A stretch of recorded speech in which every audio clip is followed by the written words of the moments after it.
llega siempre Maradona, genio, genio, genio, ta, ta, ta, ta, ta, ta, ta, y gol, y gol, y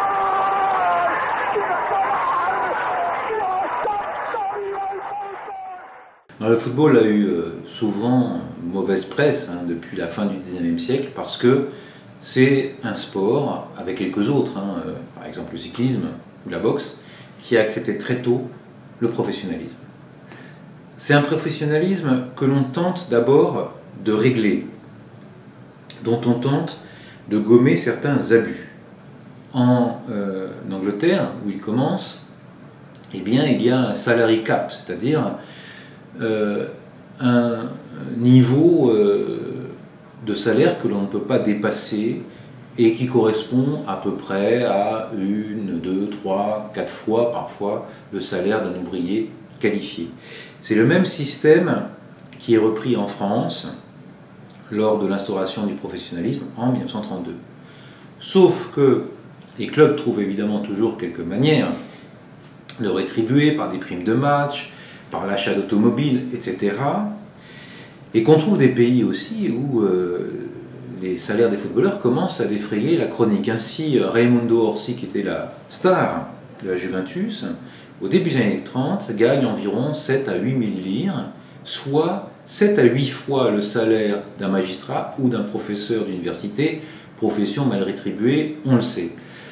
Il est aussi bénéficiaire d'une grosse Fiat et d'autres menus avantages. Les salaires vont ensuite augmenter assez fortement dans les années 50, notamment dans les pays latins, en Espagne et en Italie. Les clubs italiens et espagnols font assaut d'offres alléchantes, à tel point que la presse titre déjà dans les années 1950 sur des équipes, des effectifs de millionnaires.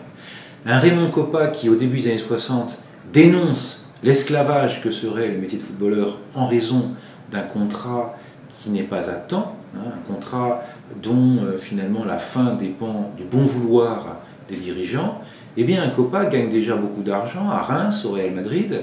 Il est aussi un homme d'affaires avisé qui lance des jus de fruits, des marques de chaussures, etc. Alors, en gros, jusque dans les années 1980, et même à l'époque d'un Platini, les footballeurs gagnent en gros des salaires de cadre supérieur. Ce ne sont pas des salaires qui permettent de vivre sans ne rien faire après 3, 4, 5 ans de carrière.